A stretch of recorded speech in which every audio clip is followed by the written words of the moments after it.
एक बार की बात है। एक शहर में एक साहूकार रहता था।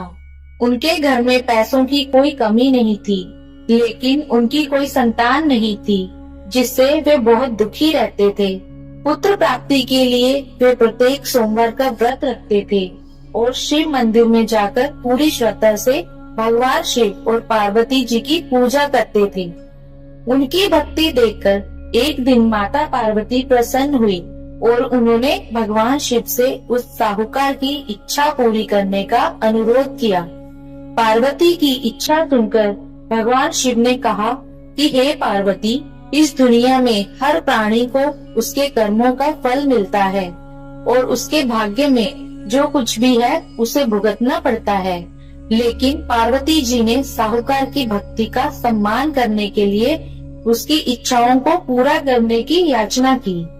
माता पार्वती के अनुरोध पर शिव जी ने साहूकार को पुत्र प्राप्त करने का वरदान दिया, लेकिन साथ ही यह भी कहा कि उसके बच्चे की उम्र केवल 12 वर्ष होगी। साहूकार माता पार्वती और भगवान शिव की बातचीत सुन रहा था। वह इससे ना तो खुश था और ना ही दुखी। वह पहले की तरह शिव की पूजा करता रहा। कुछ समय बाद साहूकार के एक पुत्र का जन्म हुआ। जब बालक 11 वर्ष का हुआ तो उसे पढ़ने के लिए काशी भेज दिया गया। साहूकार ने बेटे के मामा को बुलाकर ढेर सारा पैसा दिया और कहा कि वह इस बच्चे को शिक्षा प्राप्त करने के लिए काशी ले जाए और रास्ते में यज्ञ करे। जहाँ कहीं भी यज्ञ किया जाता है वहाँ ब्राह्मणों को भोजन कराकर दक्षिणा दी जाती है।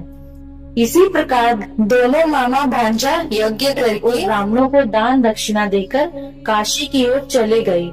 रात के समय एक नगर था जहाँ नगर के राजा की पुत्री का विवाह हुआ था, लेकिन जिस राजकुमार से वह शादी करने वाली थी वह अंधा था।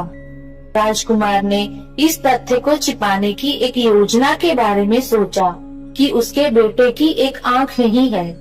साहूकार के बेटे को देखकर उसके मन में एक विचार आया। उसने सोचा क्यों ना इस लड़के को दूल्हा बनाकर राजकुमारी से शादी करा दी जाए। शादी के बाद मैं इसे पैसे के साथ भेज दूंगा और राजकुमारी को अपने शहर ले जाऊंगा। लड़के की शादी दूल्हे के कपड़े पहनकर राजकुमारी से कर दी गई, लेकिन साहूकार का बेटा ईमानदार था। उसे यह उचित नहीं लगा। मौका पाकर उसने राजकुमारी की चुन्नी के किनारे पर लिखा कि तुम्हारी शादी तो मुझसे हो गई है, लेकिन जिस राजकुमार के साथ तुम्हें भेजा जाएगा वह आंख का काना है। मैं काशी पढ़ने जा रहा हूँ। राजकुमारी ने जब चुन्नी पर लिखी बातें पढ़ी तो उसने यह बात अपने माता पिता को बताई। राजा ने अपनी बेटी को विदा नहीं किया, जिससे बारात वापस चली गई। उधर साहूकार का लड़का और उसके मामा काशी पहुँचे और वहाँ जाकर उन्होंने यज्ञ किया। जिस दिन बालक 12 वर्ष का हुआ उस दिन यज्ञ हुआ। लड़के ने अपने मामा से कहा कि मेरी तबीयत ठीक नहीं है। मामा ने कहा कि तुम अंदर जाकर सो जाओ। शिव के वरदान के अनुसार थोड़े ही समय में उस बालक के प्राण निकल गए। मृत भतीजे को देखकर उसके मामा विलाप करने लगे। संयोग से शिव और माता पार्वती उसी समय वहाँ से जा रहे थे। पार्वती ने भगवान से कहा, स्वामी, मैं इसके रोने की आवाज को सहन नहीं कर सकती। आपको इस व्यक्ति की पीड़ा को दूर करना चाहिए। जब शिव मृत बालक के पास गए तो उन्होंने कहा कि यह उसी साहूकार का पुत्र है जिसे मैंने 12 वर्ष की आयु का वरदान दिया था। अब इसकी उम्र हो गई है। लेकिन माता पार्वती ने कहा, हे महादेव, कृपया इस बच्चे को और उम्र दें, नहीं तो इसके माता पिता भी इसके अलग होने के कारण तड़प तड़प कर मर जाएंगे। माता पार्वती के अनुरोध पर भगवान शिव ने बालक को जीवित रहने का वरदान दिया। शिव की कृपा से बालक जीवित हो गया। लड़का अपनी पढ़ाई पूरी करने के बाद अपने मामा के साथ अपने शहर चला गया।